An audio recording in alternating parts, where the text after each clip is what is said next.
Audiolivro. Somos imortais? Pensamentos sobre imortalidade. J.C. Ryle. Uma apresentação, Evangelize Já. Nota introdutória.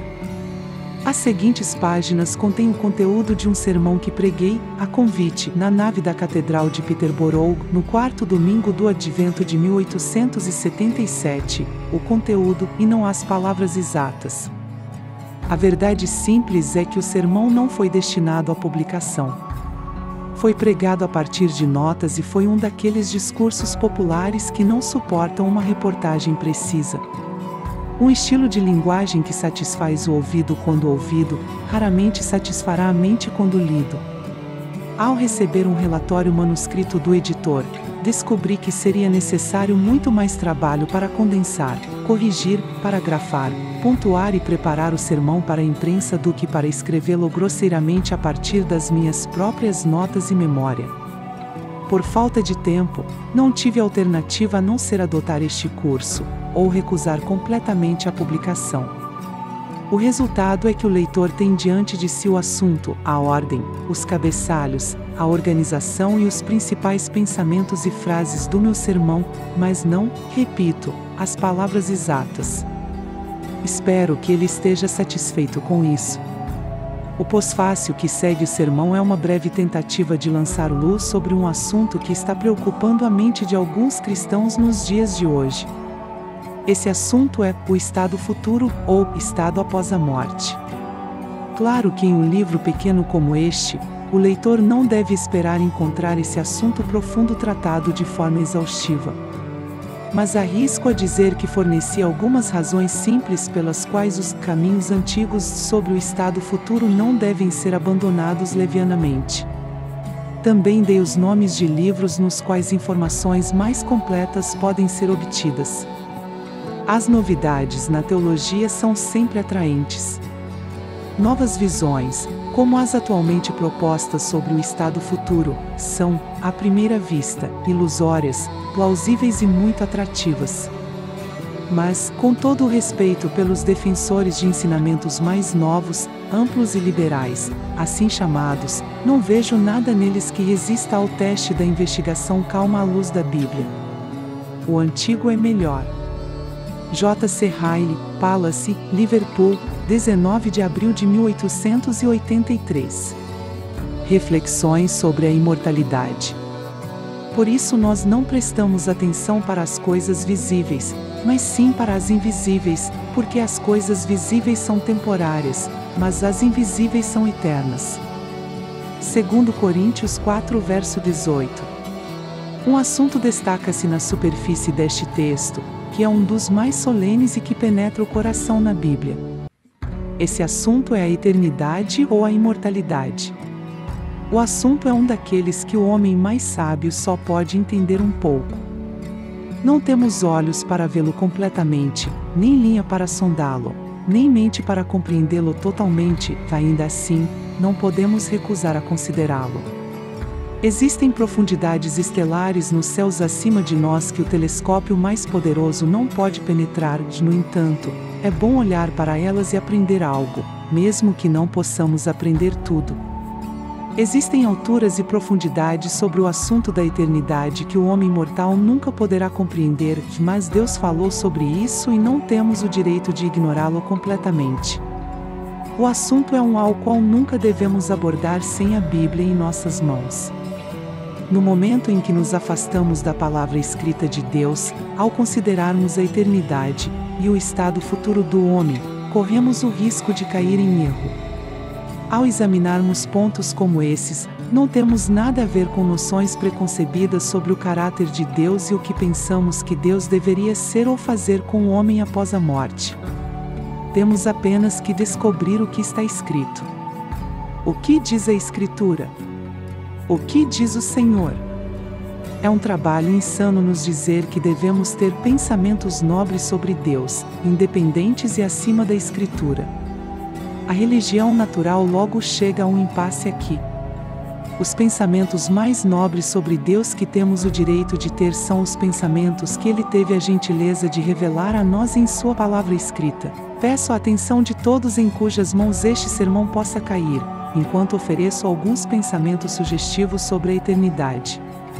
Como homem mortal, sinto profundamente minha própria insuficiência para lidar com esse assunto.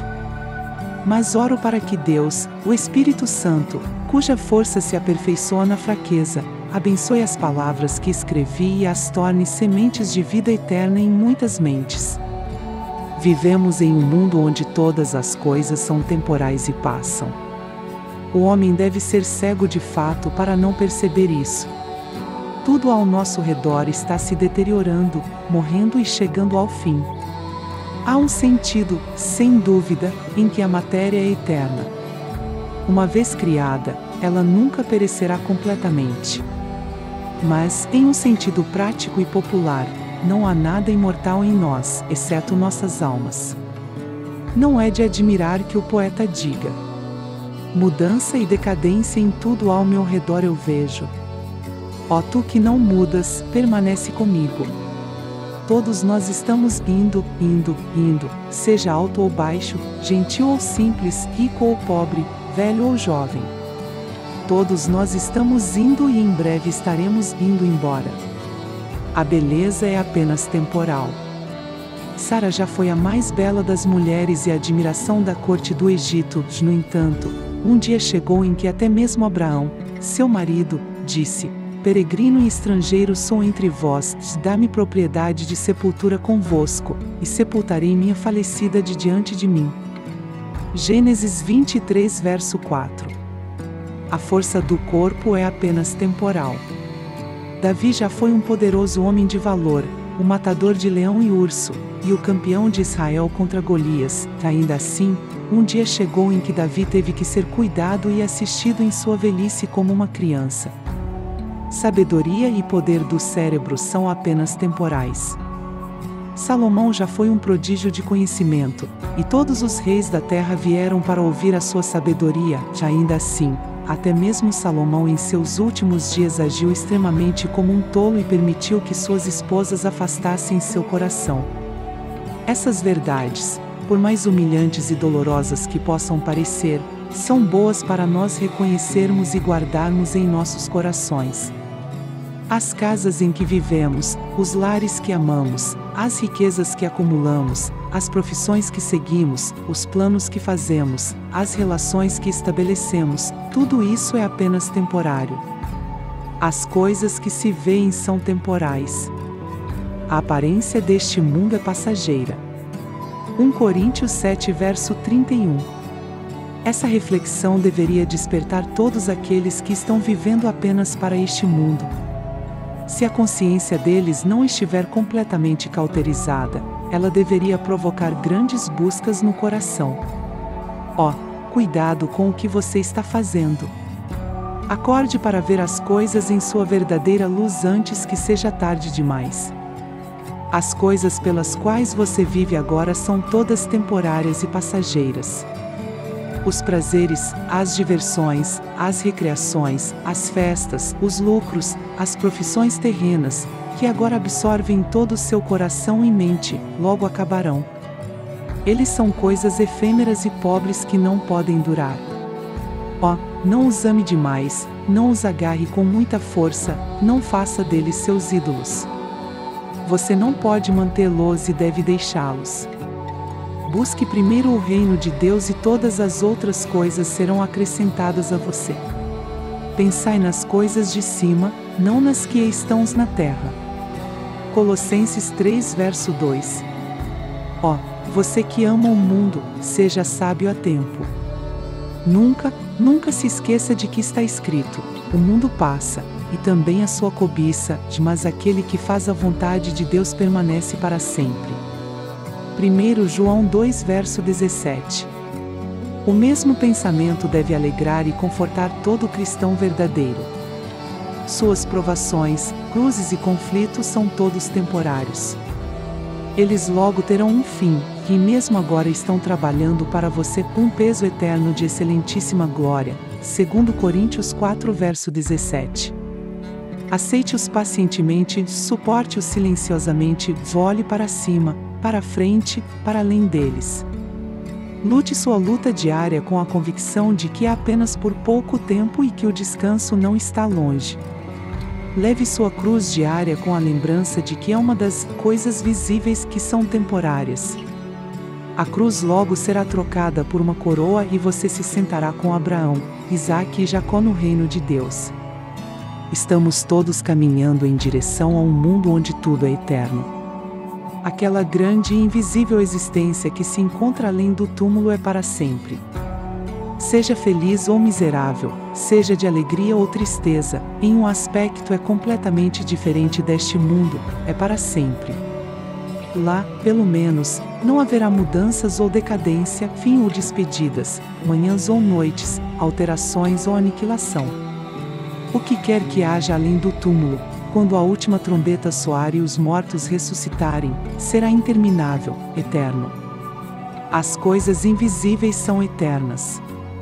Não podemos compreender completamente essa condição. A diferença entre o agora e o depois, entre este mundo e o próximo, é tão enorme que nossas mentes fracas não conseguem abarcar. As consequências que isso acarreta são tão tremendas que quase nos tiram o fôlego e nos fazem recuar diante delas. Mas quando a Bíblia fala claramente, não temos o direito de nos desviar do assunto, e com a Bíblia em mãos, é bom olharmos para as coisas que são eternas. A felicidade futura daqueles que são salvos é eterna. Portanto, vamos estabelecer em nossas mentes uma coisa: a felicidade futura daqueles que são salvos é eterna. Por menor que seja a nossa compreensão, é algo que não terá fim, nunca cessará, nunca envelhecerá, nunca decairá, nunca morrerá. À direita de Deus há prazeres para sempre. Salmo 16, verso 11. Uma vez aterrissados no paraíso, os santos de Deus nunca mais sairão. Sua herança é incorruptível, incontaminável, e que não pode ser enfraquecida. 1 Pedro 1, verso 4. Eles receberão a indestrutível coroa da glória. 1 Pedro 5, verso 4. Sua guerra está terminada, sua luta acabou, seu trabalho está feito. Eles não sentirão fome nem sede.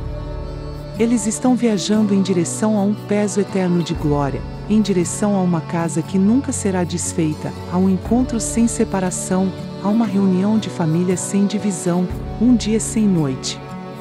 A fé será absorvida pela visão e a esperança pela certeza. Eles verão como foram vistos e conhecerão como foram conhecidos, e estaremos com o Senhor para sempre. Não me surpreende que o apóstolo Paulo acrescente: consolai-vos uns aos outros com essas palavras. 1 Tessalonicenses 4 versos 17 e 18. B. A miséria futura daqueles que estão perdidos é eterna.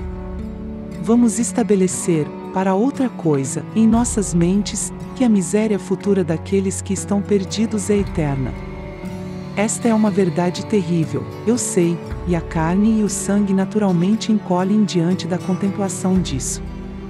Mas eu sou um daqueles que acreditam que é claramente revelado na Escritura, e não ousaria escondê-lo no púlpito. Aos meus olhos, a felicidade futura eterna e a miséria futura eterna parecem estar lado a lado. Falho em ver como você pode distinguir a duração de uma da duração da outra.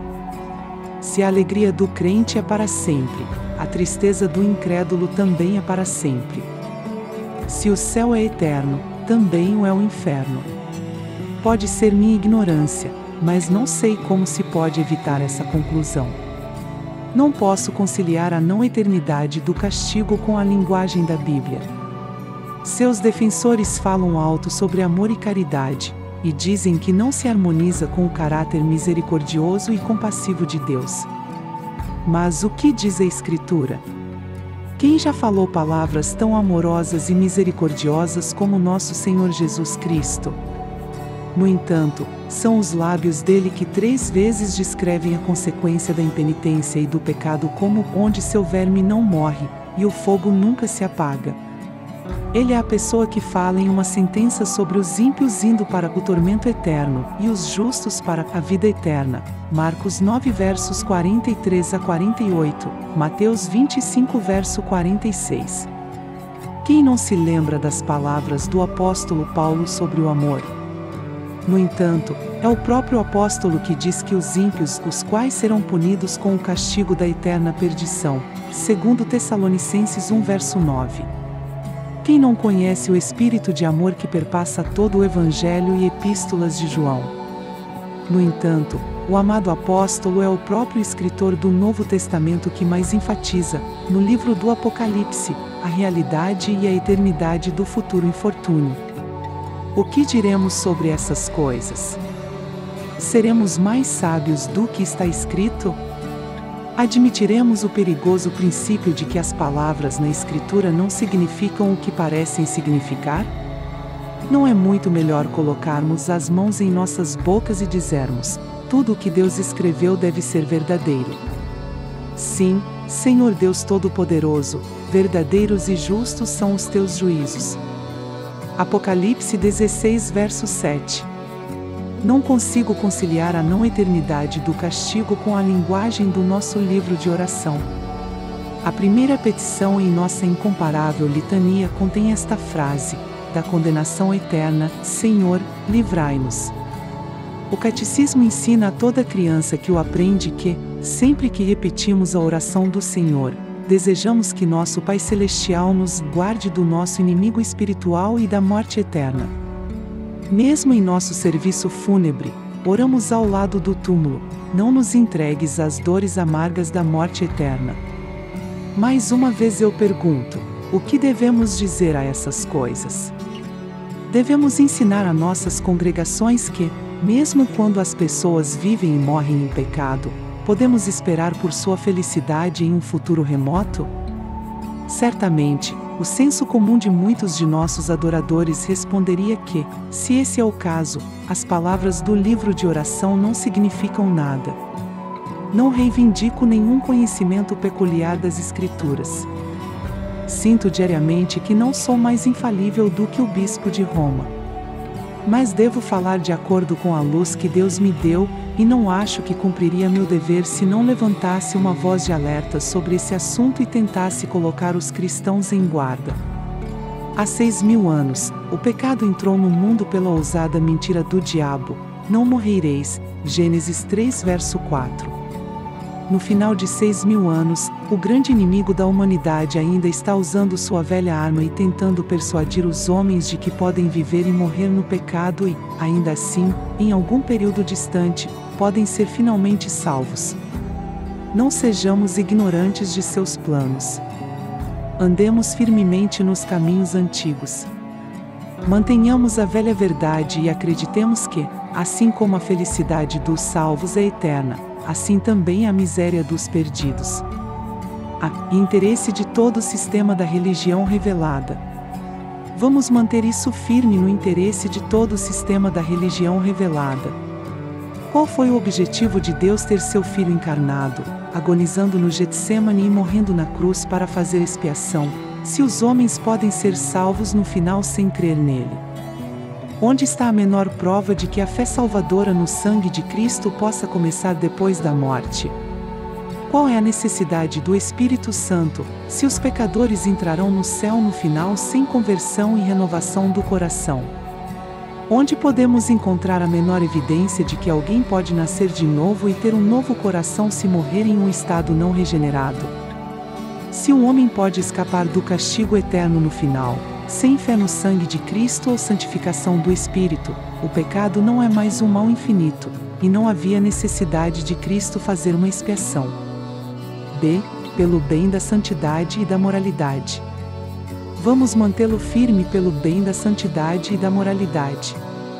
Eu não consigo imaginar nada tão agradável à carne e ao sangue como a teoria ilusória de que podemos viver no pecado e ainda assim escapar da perdição eterna, e que, embora sirvamos a vários desejos e prazeres enquanto estamos aqui, de alguma forma ou outra chegaremos todos ao céu no futuro.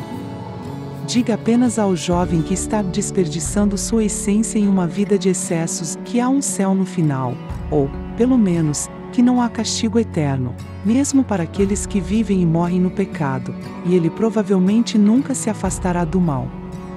Porque ele se arrependeria e pegaria sua cruz, se pudesse chegar ao céu no final ou escapar do castigo sem esforço. C. Pelo bem das esperanças comuns de todos os santos de Deus. Finalmente, vamos mantê-lo firme pelo bem das esperanças comuns de todos os santos de Deus. Entendamos claramente que cada golpe desferido na eternidade do castigo é um golpe igualmente pesado na recompensa da eternidade. É impossível separar as duas coisas. Nenhuma definição teológica engenhosa pode dividi-las. Elas ficam de pé ou caem juntas. A mesma linguagem é usada, as mesmas figuras de linguagem são empregadas, quando a Bíblia fala sobre qualquer uma das condições. Cada ataque à duração do inferno é também um ataque à duração do céu. Se o castigo dos ímpios é apenas temporário, tal será também a felicidade do justo, o que é contrário a todo o ensino das Escrituras, mas se a felicidade dos justos será eterna, que será igual aos anjos, e seus corpos serão como o corpo de Cristo, tal também será o castigo dos ímpios. Sermão do Bispo Wolfgang KS sobre recompensas e castigos. É um ditado profundo e verdadeiro: com o medo do pecador, nossa esperança se vai. Eu me afasto desta parte do meu assunto com uma profunda consciência de sua dor. Sinto fortemente com Robert M. Shane que é um assunto difícil de tratar com amor. Mas me afasto dele com uma convicção igualmente profunda de que, se acreditamos na Bíblia, nunca devemos abandonar nada que ela contenha. Livra-nos, Senhor, de uma teologia dura, austera e implacável. Se os homens não são salvos, é porque, e não quereis vir a mim, para que tenhais vida. João 5 verso 40. Mas não devemos ser sábios acima do que está escrito. Nenhum amor mórbido pela liberalidade, assim chamada, deve nos induzir a rejeitar qualquer coisa que Deus tenha revelado sobre a eternidade.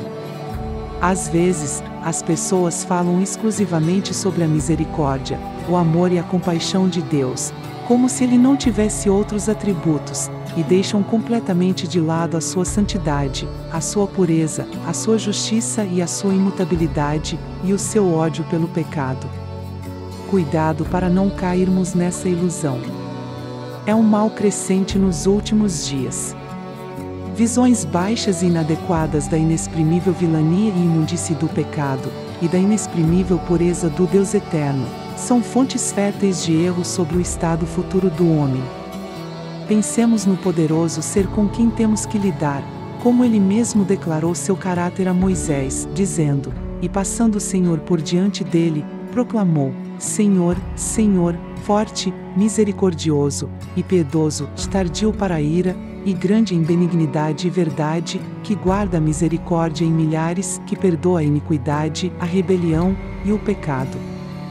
Mas não nos esqueçamos da cláusula solene que conclui a sentença, e que de nenhum modo justificará o malvado. Êxodo 34 versos 6 e 7.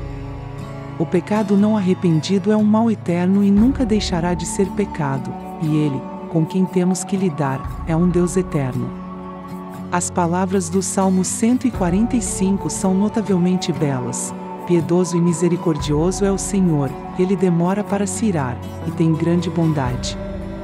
O Senhor é bom para com todos, e suas misericórdias estão sobre todas as obras que ele fez. O Senhor segura todos os que caem, e levanta todos os abatidos. O Senhor é justo em todos os seus caminhos, e bondoso em todas as suas obras. O Senhor está perto de todos os que o chamam, de todos os que clamam a Ele sinceramente. O Senhor protege a todos os que o amam. Nada pode exceder a misericórdia desta linguagem. Mas que fato impressionante é que o texto continua a acrescentar a seguinte conclusão solene: porém destrói a todos os perversos. Salmo 145 versos 8 a 20. Nosso estado no mundo invisível da eternidade depende inteiramente do que somos agora. A vida que vivemos na terra é curta, no melhor dos casos, e logo se vai. Acabamos nossos anos como um suspiro. Pois o que é a vossa vida? Sois um vapor, que por pouco tempo aparece, e logo se desvanece. Salmo 90 versículo 9, Tiago 4 verso 14. A vida que está diante de nós, quando deixamos este mundo, é uma eternidade interminável, um mar sem fundo e um oceano sem praia. Um dia para o Senhor é como 1000 anos, e 1000 anos como um dia. Segundo Pedro 3 verso 8, naquele mundo, o tempo não existirá mais. Mas por curta que seja a nossa vida aqui, e por interminável que seja a vida após a morte, é um pensamento tremendo que a eternidade dependa do tempo. Nosso destino após a morte depende, humanamente falando, do que somos enquanto vivemos. Está escrito: Deus recompensará a cada um segundo as suas obras, vida eterna aos que procuram glória, honra e imortalidade, fazendo o bem com perseverança, mas ira e indignação aos que agem com egoísmo, obedecendo à injustiça, e não à verdade. Romanos 2 versos 6 a 8. Nunca devemos esquecer que todos estamos, enquanto vivemos, em um estado de provação. Estamos constantemente semeando sementes que brotarão e darão frutos, todos os dias e horas de nossas vidas. Há consequências eternas resultantes de todos os nossos pensamentos, palavras e ações, das quais muito pouco levamos em conta.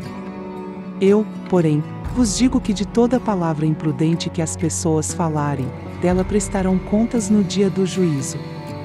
Mateus 12 verso 36. Nossos pensamentos são todos contados, nossas ações são pesadas. Não é de admirar que Paulo diga: pois quem semear para a sua carne, da carne colherá degradação, mas quem semear para o Espírito, do Espírito colherá a vida eterna. Gálatas 6 verso 8. Em uma palavra, o que semeamos na vida, colheremos após a morte e colheremos por toda a eternidade. Não há maior ilusão do que a ideia comum de que é possível viver mal e depois ressuscitar gloriosamente, ser sem religião neste mundo e ainda assim ser um santo no próximo. Quando o famoso Whitefield reviveu a doutrina da conversão no século passado, relatou-se que um de seus ouvintes foi até ele após um sermão e disse: "É tudo verdade, Senhor. Espero ser convertido e nascer de novo um dia, mas não antes de morrer. Receio que haja muitos como ele. Receio que a falsa doutrina do purgatório romano tenha muitos amigos secretos até mesmo dentro da igreja anglicana. No entanto, por mais descuidados que os homens possam ser enquanto vivem, eles secretamente se apegam à esperança de que serão encontrados entre os santos quando morrerem. Parecem abraçar a ideia de que há algum efeito purificador produzido pela morte e que, seja qual for a sua condição nesta vida, serão considerados aptos para a herança dos santos na vida futura. Mas é tudo uma ilusão. A vida é o tempo de servir ao Senhor, o tempo de garantir a grande recompensa. A Bíblia ensina claramente que, ao morrermos, sejamos convertidos ou não, sejamos crentes ou descrentes, piedosos ou ímpios, assim ressuscitaremos quando a última trombeta soar. Não há arrependimento no túmulo, não há conversão após a última respiração. Agora é o tempo de crer em Cristo e de agarrar a vida eterna. Agora é o tempo de sair das trevas para a luz e de assegurar nossa vocação e eleição. A noite vem quando ninguém pode trabalhar. Como a árvore cai, assim permanecerá.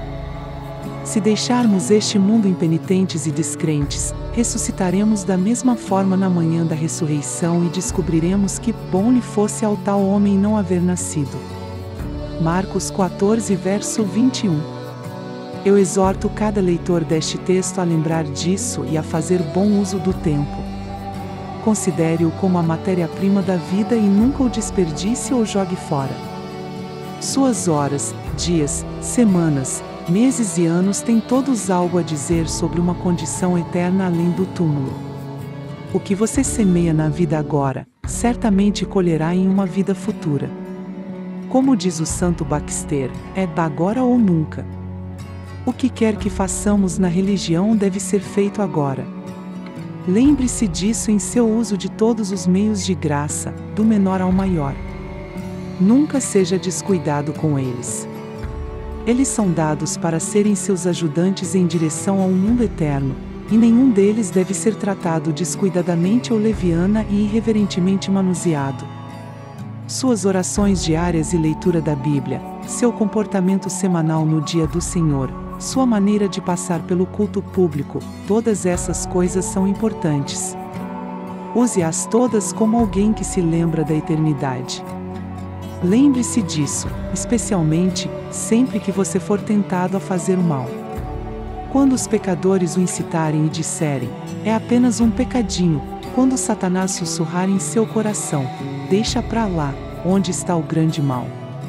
Todo mundo faz isso, então olhe além do tempo para um mundo invisível e coloque diante da tentação o pensamento da eternidade. Há uma grande frase registrada do reformador martirizado, Bispo Oper, quando alguém o instou a negar sua fé antes de ser queimado, dizendo: a vida é doce e a morte é amarga. Verdade, disse o bom bispo, totalmente verdade. Mas a vida eterna é mais doce, e a morte eterna é mais amarga. O Senhor Jesus Cristo é o grande amigo a quem devemos buscar ajuda, tanto para o tempo quanto para a eternidade. O propósito pelo qual o Filho Eterno de Deus veio ao mundo nunca pode ser declarado muito plenamente, ou proclamado muito alto. Ele veio nos dar esperança e paz enquanto vivemos entre as coisas vistas, que são temporais, e glória e bem-aventurança quando entrarmos nas coisas invisíveis, que são eternas. Ele trouxe para a luz a vida e a imortalidade e veio libertar a todos os que, por medo da morte, estavam sujeitos à servidão durante a vida toda. Segundo Timóteo 1 verso 10, e Hebreus 2 verso 15. Ele viu a nossa condição perdida e falida, e teve compaixão de nós. E agora, bendito seja o seu nome, um homem mortal pode passar pelas coisas temporais com conforto, e olhar para as coisas eternas sem medo. Esses poderosos privilégios que o nosso Senhor Jesus Cristo adquiriu para nós custaram o seu próprio sangue precioso. Ele se tornou nosso substituto, e carregou nossos pecados em seu próprio corpo na cruz, e depois ressuscitou para nossa justificação. Ele sofreu pelos pecados, o justo pelos injustos, para nos levar a Deus. Ele foi feito pecado por nós que não conhecíamos o pecado, para que nós, pobres criaturas pecadoras, pudéssemos ter perdão e justificação enquanto vivemos, e glória e bem-aventurança quando morrermos. 1 Pedro 2 verso 24, 3 verso 18, 2 Coríntios 5 verso 21. E tudo o que o nosso Senhor Jesus Cristo adquiriu para nós, Ele oferece livremente a todos que se afastarem de seus pecados, virem a Ele e crerem. Eu sou a luz do mundo, Ele diz, aquele que me segue não andará em trevas, mas terá a luz da vida. João 8 verso 12. Vinde a mim, todos os que estáis cansados e sobrecarregados, e eu vos aliviarei. Mateus 11 verso 28. Se alguém tem sede, venha a mim e beba. João 7 verso 37. E o que vem a mim, de modo nenhum lançarei fora. João 6 verso 37. E os termos são tão simples quanto a oferta é gratuita. Crê no Senhor Jesus e serás salvo, tu e tua casa. Atos 16 verso 31. Todo aquele que nele crê não pereça, mas tenha a vida eterna. João 3 verso 16. Aquele que tem Cristo, tem vida. Ele pode olhar ao seu redor para as coisas temporais e ver mudança e decadência em todos os lados sem receio. Ele tem um tesouro no céu, que nem ferrugem nem traça pode corromper, nem ladrões podem roubar. Ele pode esperar pelas coisas eternas e sentir-se calmo e tranquilo. Seu Salvador ressuscitou e foi preparar um lugar para ele. Quando ele deixar este mundo, ele terá uma coroa de glória e estará para sempre com seu Senhor. Ele pode olhar até para o túmulo, como os sábios gregos e romanos nunca puderam, e dizer: onde está, ó morte, a tua vitória? Onde está, ó morte, o teu aguilhão? 1 Coríntios 15 verso 55. Ó eternidade, onde estão os teus terrores? Vamos firmar em nossas mentes que a única maneira de passar pelas coisas visíveis com conforto e olhar para coisas invisíveis sem medo é ter Cristo como nosso Salvador e amigo, agarrando-nos a Cristo pela fé, nos tornando um com Cristo e Cristo em nós e, enquanto vivemos na carne, viver a vida de fé no Filho de Deus. Gálatas 2 verso 20. Que grande diferença há entre a condição daquele que tem fé em Cristo e aquele que não tem. Bendito é aquele homem ou mulher que pode dizer, com verdade, eu confio em Jesus, eu creio. Quando o cardeal Beaufort estava em seu leito de morte, nosso poderoso poeta, Shakespeare, descreve o rei Henrique como dizendo, ele morre, mas não dá sinal. Quando John Knox, o reformador escocês, estava chegando ao fim incapaz de falar, um servo fiel lhe pediu que desse alguma prova de que o evangelho que ele havia pregado em vida lhe dava conforto na morte, levantando sua mão. Ele ouviu e levantou sua mão em direção ao céu 3 vezes, e então partiu. Abençoado, repito, é aquele que crê. Ele sozinho é rico, independente e fora do alcance do mal. Se você e eu não temos conforto em meio às coisas temporais e nenhuma esperança nas coisas eternas, a culpa é toda nossa. É porque não quereis vir a mim, para que tenhais vida. João 5 verso 40. Deixo o assunto da eternidade aqui, oro para que Deus o abençoe muitas almas. Talvez tenhamos nos visto um ao outro pela primeira vez e provavelmente pela última vez em nossas vidas. Mas quando e onde nos encontraremos novamente? Antes de nos despedirmos e talvez para sempre, ofereço uma palavra de exortação amigável. Ofereço a todos que estão dentro destas antigas paredes da catedral esta noite algo para pensar e uma matéria para autoexame. 1. Como você está usando o seu tempo? Em primeiro lugar, como você está usando o seu tempo? A vida é curta e muito incerta. Você nunca sabe o que um dia pode trazer. Negócios e prazeres, ganhar dinheiro e gastá-lo, comer e beber, casar e dar em casamento, tudo isso em breve acabará para sempre. E você, o que está fazendo por sua alma imortal? Está perdendo tempo ou aproveitando bem? Está se preparando para encontrar Deus? 2. Onde você estará na eternidade? Em segundo lugar, onde você estará na eternidade? Está chegando muito rápido sobre nós. Você está indo muito rápido em direção a ela. Mas onde você estará? À direita ou à esquerda no dia do julgamento? Entre os perdidos ou entre os salvos? Oh, não descanse até que sua alma esteja segura. Faça um trabalho seguro, não deixe nada incerto. É terrível morrer despreparado e cair nas mãos do Deus vivo. 3.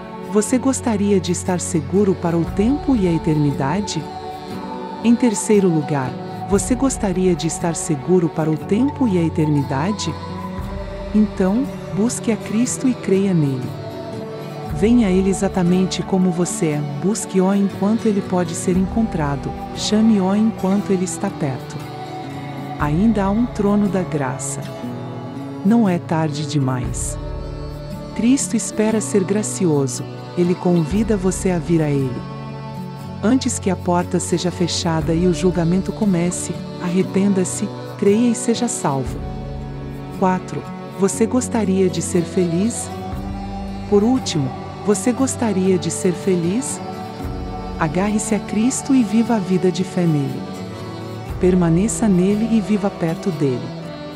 Siga-o de coração, alma, mente e força, e procure conhecê-lo melhor a cada dia. Fazendo isso, você terá grande paz enquanto passa pelas coisas temporais e, no meio de um mundo moribundo, nunca morrerá. João 11 verso 26. Fazendo isso, você será capaz de olhar para coisas eternas com confiança infalível e saber que, se a nossa casa terrestre deste tabernáculo se desfizer, temos de Deus um edifício, uma casa não feita por mãos, eterna nos céus. 2 Coríntios 5 verso 1. Esperança eterna. Desde que preguei o sermão acima, li o livro do Cânone Farrar, Esperança Eterna. Com muitas coisas que este livro contém, não posso concordar de forma alguma. Qualquer coisa que venha da caneta de um escritor tão conhecido, é claro, merece consideração respeitosa. Mas devo confessar honestamente, depois de ler Esperança Eterna, que não vejo motivo para retirar nada do que disse em meu sermão sobre eternidade, e que terminei o livro com pesar e insatisfação, sem convicção e sem abalar em minhas opiniões. Não consigo encontrar nada de novo nas afirmações do Cânone Farrar. Ele diz quase nada que não tenha sido dito antes e refutado antes.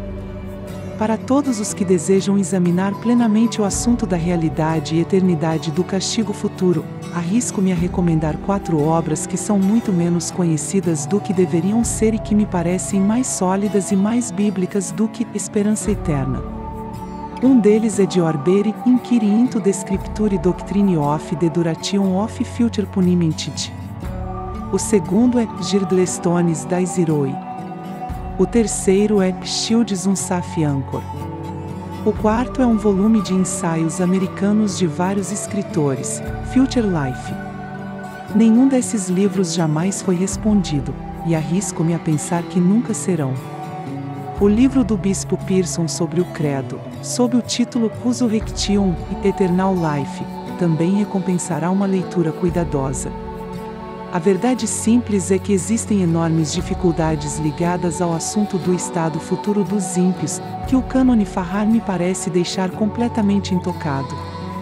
A maravilhosa misericórdia de Deus e a terrível suposição de que muitos ao nosso redor serão perdidos eternamente, ele abordou completamente e com retórica característica. Sem dúvida, as compaixões de Deus são indescritíveis. Ele não deseja que nenhum pereça. Ele deseja que todos os homens sejam salvos. Seu amor em enviar Cristo ao mundo para morrer pelos pecadores é um assunto inexaurível. Mas este é apenas um lado do caráter de Deus, como o temos revelado nas Escrituras. Seu caráter e atributos precisam ser observados em todos os aspectos. A santidade e justiça infinitas de um Deus eterno, seu ódio ao mal, manifestado no dilúvio de Noé e em Sodoma, e na destruição das 7 nações de Canaã, a imensa vileza e culpa do pecado diante de Deus, a grande distância entre o homem natural e seu Criador perfeito, a enorme mudança espiritual que cada filho de Adão deve passar, se quiser habitar para sempre na presença de Deus, e a completa ausência de qualquer indicação na Bíblia de que essa mudança possa ocorrer após a morte, Todos esses são pontos que me parecem comparativamente colocados de lado ou deixados de fora no volume do Cânone Farrar. Minha mente exige satisfação nessas questões antes que eu possa aceitar as opiniões defendidas em Eterna Esperança, e essa satisfação não encontro no livro. A posição adotada pelo Cânone Farrar foi primeiro formalmente defendida por Orígenes, um pai que viveu no 3º século depois de Cristo. Ele ousadamente levantou a opinião de que a punição futura seria apenas temporária, mas sua opinião foi rejeitada por quase todos os seus contemporâneos.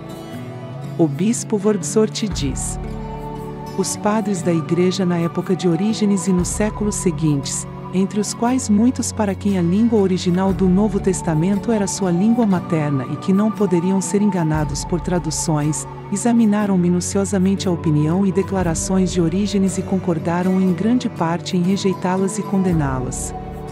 Irineu, Cirilo de Jerusalém, Crisóstomo, Basílio, Cirilo de Alexandria e outros da Igreja Oriental, e Tertuliano, Cipriano, Lactâncio, Agostinho, Gregório Magno, Beda e muitos outros da Igreja Ocidental foram unânimes em ensinar que as alegrias dos justos e as punições dos ímpios não serão temporárias, mas eternas. E isso não foi tudo. O Quinto Concílio Geral, realizado em Constantinopla sob o imperador Justiniano, em 553, examinou os ensinamentos de Orígenes e emitiu um decreto sinodal condenatório deles. E por 1000 anos após essa época houve um consentimento unânime em toda a cristandade nesse sentido. Sermões do Bispo Wordsworth sobre recompensas futuras. Deixe-me acrescentar a esta declaração o fato de que a eternidade da punição futura tem sido mantida por quase todos os teólogos, desde a época da Reforma até os dias de hoje. É um ponto em que luteranos, calvinistas e arminianos, episcopais, presbiterianos e independentes sempre, com poucas exceções, estiveram de acordo. Procure nas obras dos mais eminentes e eruditos reformadores, procure nas obras dos puritanos, procure nos poucos restos literários dos homens que reviveram o cristianismo inglês no século XVIII. E, como regra geral, você sempre obterá uma resposta harmoniosa. Nos últimos anos, sem dúvida, a não eternidade da punição futura encontrou vários defensores zelosos. Mas até uma data comparativamente moderna, afirmo sem hesitação, os defensores das opiniões de Canon Farrar sempre foram uma minoria extremamente pequena entre os cristãos ortodoxos. Este fato, em qualquer caso, vale a pena lembrar.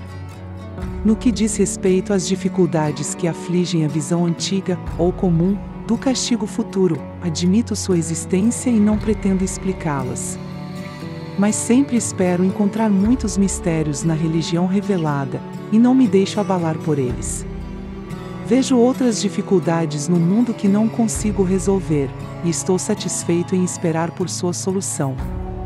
O que um grande teólogo chamou de o mistério de Deus, o grande mistério de seu sofrimento para que o vício e a confusão prevaleçam, a origem do mal, a permissão da crueldade, opressão, pobreza e doença, a doença permitida e a morte de bebês antes de saberem o que é o bem e mal, as perspectivas futuras dos pagãos que nunca ouviram o Evangelho, o estado da China, Hindustão e África Central nos últimos 1800 anos, todas essas coisas são para minha mente grandes nós, que sou incapaz de desatar, e profundidades que não tenho linha para sondar.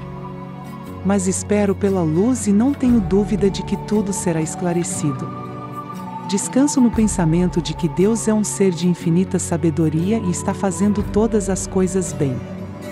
O juiz de toda a terra não há de fazer o que é justo. Gênesis 18, verso 25. É uma sentença sábia do bispo Butler. Toda sombra de injustiça, e na verdade toda aparência dura na diversa economia de Deus, se perderia, se tivéssemos em mente que toda concessão misericordiosa será feita e não será requerido mais de ninguém do que o que poderia ser esperado dele com equidade, de acordo com as circunstâncias em que foi colocado, e não o que poderia ser esperado dele se fosse colocado em outras circunstâncias. Analogia, edição de Wilson. É um grande ditado de Eliú, em Jó: não podemos alcançar ao Todo-Poderoso, ele é grande em poder, porém ele a ninguém oprime em juízo e grandeza de justiça. Jó 37, verso 23. Pode ser perfeitamente verdade que muitos teólogos romanos, e até alguns protestantes, tenham feito declarações extravagantes e ofensivas sobre os sofrimentos corporais dos perdidos em outro mundo. Pode ser verdade que aqueles que acreditam no castigo eterno tenham ocasionalmente mal entendido ou mal traduzido textos e tenham levado a linguagem figurativa longe demais. Mas não é justo fazer o cristianismo responsável pelos erros de seus defensores. É um velho ditado que os erros cristãos são argumentos infiéis. Tomás de Aquino, Dante, Newton, Boston e Jonathan Edwards não eram inspirados e infalíveis, e eu me recuso a ser responsável por tudo o que possam ter escrito sobre o estado dos perdidos. Mas, mesmo após todas as concessões, admissões e deduções, permanece, em minha humilde opinião, uma grande quantidade de evidências nas Escrituras em apoio à doutrina do castigo eterno, que nunca poderá ser explicada ou refutada por uma revisão ou nova tradução da Bíblia em inglês. É inegável que haverá graus de miséria, assim como graus de glória, no estado futuro e que a condição de alguns perdidos será muito pior do que a de outros. No entanto, afirmo que é totalmente impossível provar por textos das Escrituras que o castigo dos ímpios terá fim, ou que apenas o tempo pode mudar um coração, ou que o Espírito Santo trabalhe com os mortos, ou que haja algum processo purificador além do túmulo pelo qual os ímpios serão finalmente preparados para o céu. Na verdade, há textos das Escrituras que ensinam uma doutrina completamente diferente. É surpreendente, diz Orbery, que se o inferno é um estado de purificação, sempre seja representado nas Escrituras como um lugar de punição. Volume 2, p. 223. Nada, diz Girdlestone, além de declarações claras das Escrituras, poderia justificar-nos em manter ou pregar para homens ímpios a doutrina do arrependimento após a morte, e não se encontra nenhuma declaração clara sobre esse assunto. Das Irae, p. 269. Se começarmos a inventar doutrinas que não podemos provar por textos ou a rejeitar a evidência de textos das Escrituras porque nos levam a conclusões que não gostamos, podemos simplesmente jogar fora a Bíblia e descartá-la como juiz de controvérsias. O argumento de alguns de que nenhuma doutrina religiosa pode ser verdadeira se for rejeitada pela opinião comum e pelo sentimento popular da humanidade, que quaisquer textos que contradigam esse sentimento popular comum devem ser interpretados de maneira errada, e que, portanto, o castigo eterno não pode ser verdadeiro porque o sentimento interior da multidão se revolta contra ele, parece-me igualmente perigoso e insustentável. É perigoso porque ataca diretamente a autoridade das Escrituras como a única regra de fé. Qual é a utilidade da Bíblia se a opinião comum do homem mortal deve ser considerada mais importante do que as declarações da Palavra de Deus? É insustentável porque ignora o grande princípio fundamental do cristianismo, que o homem é uma criatura caída, com um coração e entendimento corruptos, e que em questões espirituais seu julgamento é inútil. Há um véu sobre nossos corações. Mas o ser humano natural não compreende as coisas que são do Espírito de Deus, porque eles são loucura. 1 Coríntios 2, verso 14. Dizer, diante de um texto como esse, que qualquer doutrina que a maioria dos homens não goste, como a punição eterna, deve ser, portanto, falsa, é simplesmente absurdo. A opinião comum é mais propensa a estar errada do que certa. Sem dúvida, o bispo Butler disse, se, na revelação, for encontrada alguma passagem cujo significado aparente seja contrário à religião natural, podemos concluir com toda certeza que tal significado aparente não é o real.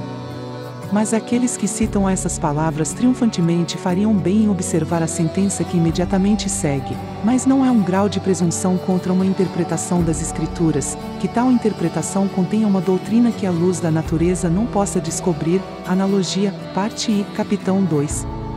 p. 358. Edição de Wilson. Afinal, qual é o sentimento comum ou opinião da maioria da humanidade sobre a duração da punição futura? É uma questão que admite muita dúvida. Claro que não temos meios de verificar isso e, não importa muito de qualquer maneira. Em um assunto como esse, o único ponto é, o que diz a Escritura? Mas tenho uma forte suspeita de que, se o mundo pudesse ser consultado, descobriríamos que a maior parte da humanidade acredita em punição eterna. Sobre a opinião dos gregos e romanos, pelo menos, não pode haver muita disputa. Se alguma coisa é claramente ensinada nas histórias de sua mitologia, é a natureza eterna dos sofrimentos dos ímpios. O bispo Butler diz: os escritores gentios, tanto moralistas quanto poéticos, falam da punição futura dos ímpios, tanto em relação à duração quanto ao grau, de maneira semelhante à expressão e descrição que a Escritura faz. Analogia, parte I, capitão 2. p. 218.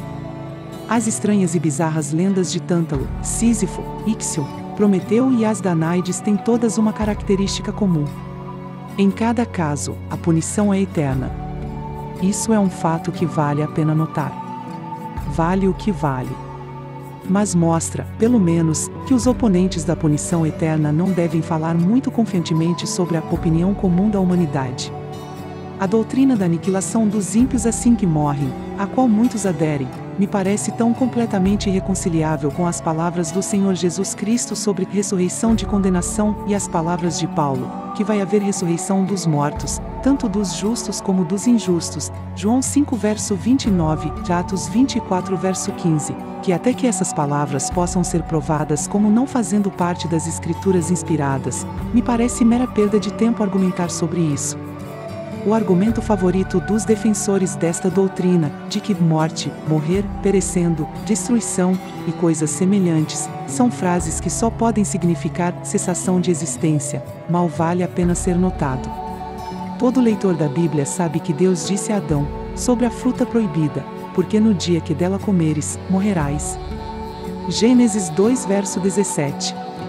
Mas todo bom aluno da escola dominical sabe que Adão não cessou de existir quando quebrou o mandamento. Ele morreu espiritualmente, mas não deixou de ser. Da mesma forma, o apóstolo Pedro diz do dilúvio: veio a perecer o mundo daquele tempo, afogado em água, segundo Pedro 3 verso 6. No entanto, certamente o mundo não deixou de ser, e quando a água secou, Noé viveu nele novamente. O argumento de que as palavras de eterno e eternidade na Escritura nem sempre significam sem fim, e que, consequentemente, punicação eterna não significa punicação sem fim, é um argumento que não resiste a uma investigação calma. Sem dúvida, expressões como eterno, quando aplicadas a assuntos físicos, como as montanhas, não significam nada além da estabilidade e antiguidade comparativas das montanhas na face do globo. Mas é igualmente certo que quando Deus e seus tratos com a alma do homem são os assuntos, a eternidade sempre denota uma eternidade realmente sem fim. O Novo Testamento, em todo caso, fornece evidências incontestáveis sobre o assunto. Em nossa versão autorizada, a mesma palavra grega é traduzida 42 vezes como eterno e 24 vezes como eternidade. Em 43 lugares, é aplicada a vida infinita de glória que é prometida aos crentes. Em 6 lugares, é aplicada ao estado futuro dos impenitentes e incrédulos. Mas nesses 6 lugares não há o menor sintoma de uma prova de que a palavra signifique algo diferente do que significa em todas as outras passagens no Novo Testamento onde ocorre. Em resumo, desde o início de Mateus até o final de Apocalipse, a palavra só pode ter um significado. Seja aplicado a Deus, ao Espírito, à redenção, consolação, glória, punição ou fogo, ele só pode ter uma interpretação. Ele sempre significa aquilo que não tem fim. Imortalidade condicional. Há outra doutrina, contudo, sobre o estado futuro, que recentemente ganhou grande favor em alguns círculos e exige mais atenção por ser mais enganadora e plausível do que a doutrina da aniquilação universal final. A doutrina que tenho em vista, se a entendo corretamente, equivale a isso. A imortalidade, em seu sentido mais pleno, é o privilégio peculiar do crente. Sua felicidade após a morte é realmente e literalmente eterna. Mas o sofrimento daqueles que morrem no pecado não será eterno. Ele cessará após um certo período, embora esse período possa ser temerosamente longo, e então virá um estado de não existência, ou inconsciência, como o estado futuro do budismo. Os defensores desta teoria moderna afirmam que a existência interminável de seres em sofrimento é irreconciliável com o caráter de um Deus amoroso e misericordioso. Agora, seria fácil responder que o homem mortal é um juiz muito pobre do que é adequado ao caráter de Deus, ou do que é inconsistente com ele. As ideias do homem sobre a enorme pecaminosidade do pecado aos olhos de Deus, e sobre a inefável santidade e pureza de Deus, certamente serão completamente inadequadas e defeituosas. Nenhuma duração de incontáveis séculos fará do pecado qualquer coisa além de um mal indizível diante do ser com quem temos que lidar. Milhões de anos de miséria nunca poderiam satisfazer aquela violação da lei de Deus para a qual o sangue de Jesus Cristo, o Filho eterno de Deus, foi necessário para fornecer a expiação. É o sangue e não o tempo que sozinho esgota a pecaminosidade do pecado. Mas não desejo me deter neste ponto. Prefiro apoiar-me na palavra de Deus. Eu digo, então, sem hesitação, que a suposta distinção entre a duração da futura bem-aventurança dos piedosos e a futura miséria dos ímpios é uma distinção que não pode ser provada pela Bíblia. Você não pode ensinar a distinção sem golpear mortalmente as perspectivas do crente além do túmulo. A linguagem da Escritura sobre a duração do estado futuro de ambas as classes é a mesma. Você não pode limitar ou encurtar um estado sem igualmente limitar ou encurtar o outro. O que diz o profeta Daniel? E muitos dos que dormem no pó da terra ressuscitarão, uns para a vida eterna, e outros para a vergonha e o desprezo eterno. Daniel 12 verso 2. O que diz o nosso Senhor Jesus Cristo? E estes irão ao tormento eterno, porém os justos à vida eterna. Mateus 25 verso 46. Esses dois textos sozinhos parecem-me conclusivos e irrespondíveis. Em cada caso, as palavras hebraicas e gregas que descrevem os dois estados são precisamente as mesmas. A felicidade futura dos salvos e a miséria futura dos perdidos são declaradas serem iguais em termos de duração. Se uma chegar ao fim, a outra também chegará. Se a vida é interminável, também o são a vergonha e o castigo.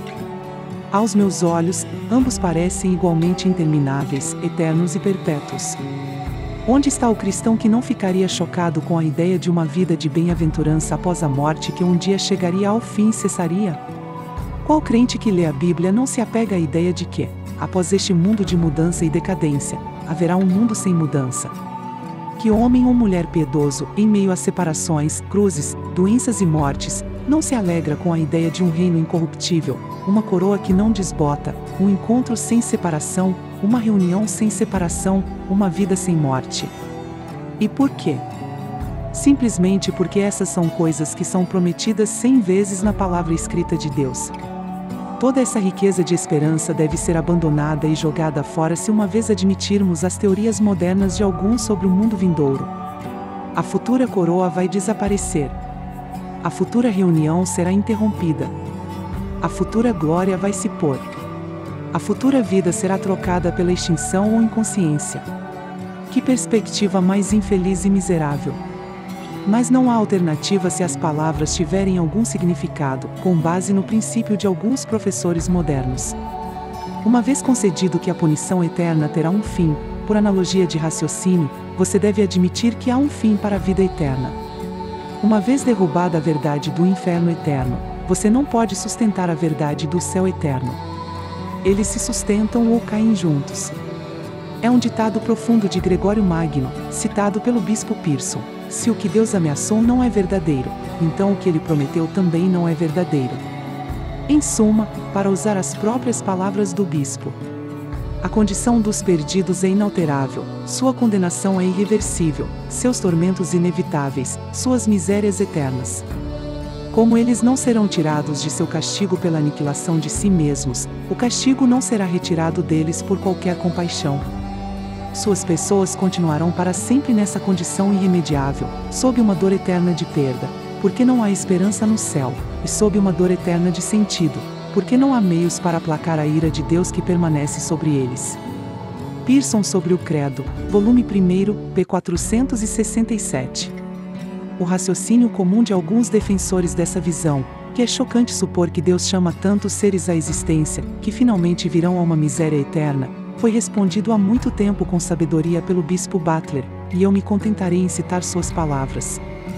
No 5º capítulo da primeira parte de sua Analogia, o bispo observa que o mundo atual não se torna realmente um estado de disciplina moral para muitos, mesmo para a maioria, ou seja, que eles não melhoram ou se tornam melhores nele, não pode ser usado como prova de que ele não foi destinado à disciplina moral por qualquer um que observe a analogia da natureza. Pois das inúmeras sementes de vegetais e corpos de animais que são adaptados e colocados no caminho para melhorar até um ponto ou estado de maturidade e perfeição natural, talvez não vejamos que uma em 1 milhão realmente o faça. Pois a maior parte delas se deteriora antes de atingirem esse ponto e parece ser absolutamente destruída. No entanto, ninguém, que não negue todas as causas finais, negará que essas sementes e corpos que alcançam esse ponto de maturidade e perfeição, atendem ao objetivo para o qual foram realmente projetados pela natureza, portanto, que a natureza os destinou a essa perfeição.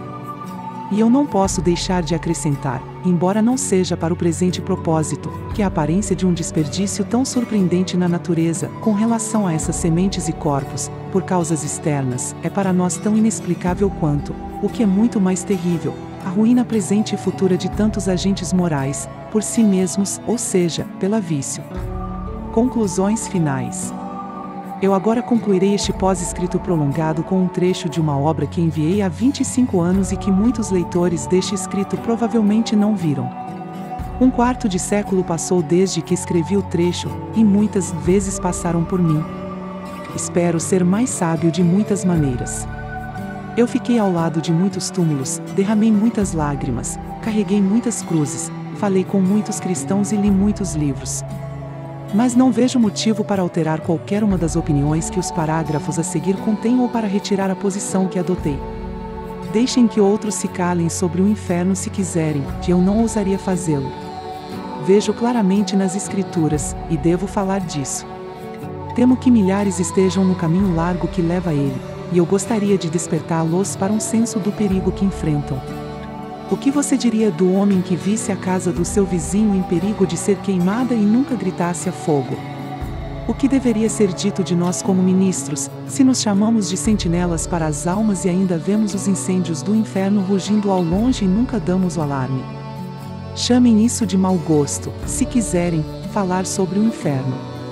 Chamem de amor tornar as coisas agradáveis e falar suavemente e acalmar os homens com uma canção de ninar constante de paz. Que eu seja sempre liberto dessas noções de gosto e amor. Minha noção de amor é avisar os homens claramente do perigo. Minha noção de gosto no ofício ministerial é declarar todo o conselho de Deus. Se eu nunca falasse do inferno, eu pensaria que havia mantido algo que era lucrativo e me consideraria um cúmplice do diabo. Leitor, eu lhe imploro, em toda a ternura e afeto, cuidado com as visões falsas do assunto em que tenho estado. Cuidado com doutrinas novas e estranhas sobre o inferno e o castigo eterno. Cuidado em fabricar um Deus seu, um Deus que é todo misericórdia, mas não justo, um Deus que é todo amor, mas não santo, um Deus que tem um céu para todos, mas um inferno para nenhum, um Deus que pode permitir que o bem e o mal estejam lado a lado no tempo, mas não fará nenhuma distinção entre o bem e o mal na eternidade. Tal Deus é um ídolo seu, tão verdadeiramente quanto Júpiter ou a monstruosa imagem de Juggernaut, um ídolo tão verdadeiro quanto qualquer cobra ou crocodilo em um templo egípcio, um ídolo tão verdadeiro quanto foi moldado de latão ou argila. As mãos da sua própria fantasia e sentimentalismo o fizeram. Ele não é o Deus da Bíblia, e além do Deus da Bíblia não há outro Deus. Seu céu não seria um céu de verdade. Um céu que contém todo tipo de personagens misturados indiscriminadamente, seria uma discórdia miserável. Ai da eternidade de tal céu! Haveria pouca diferença entre ele e o inferno. Ah, leitor, há um inferno. Há um fogo para a palha assim como há um celeiro para o trigo. Cuidado para não descobri-lo tarde demais e a um custo muito alto. Cuidado ao ser sábio sobre o que está escrito. Cuidado ao formar teorias fantasiosas próprias e depois tentar encaixar a Bíblia nelas. Cuidado ao fazer seleções da Bíblia para se adequar ao seu gosto, recusando, como uma criança mimada, o que você acha amargo, agarrando, como uma criança mimada, o que você acha doce. O que é tudo isso além de pegar a faca de Joaquim e cortar a palavra de Deus em pedaços? O que isso significa além de dizer a Deus que você, um pobre verme de vida curta, sabe o que é bom para você melhor do que ele? Isso não vai funcionar, não vai funcionar. Você deve aceitar a Bíblia como ela é. Você deve lê-la toda e acreditar em tudo. Você deve chegar à leitura dela no espírito de uma criança pequena. Não se atreva a dizer, eu acredito neste versículo porque gosto dele. Eu rejeito aquele, porque não gosto dele. Eu recebo este porque posso entendê-lo. Eu recuso aquele porque não consigo conciliá-lo com minhas opiniões. Não, mas, ó homem, quem és tu que responde a Deus assim? Com que direito você fala dessa maneira? Certamente seria melhor dizer em voz alta cada capítulo da palavra, fala, Senhor, porque teu servo ouve. Ah, leitor, se os homens fizessem isso, nunca tentariam jogar fora a doutrina do castigo eterno dos ímpios. Trigo ou palha? Audiolivro. Somos imortais? Pensamentos sobre imortalidade. J.C. Ryle. Uma apresentação, Evangelize Já.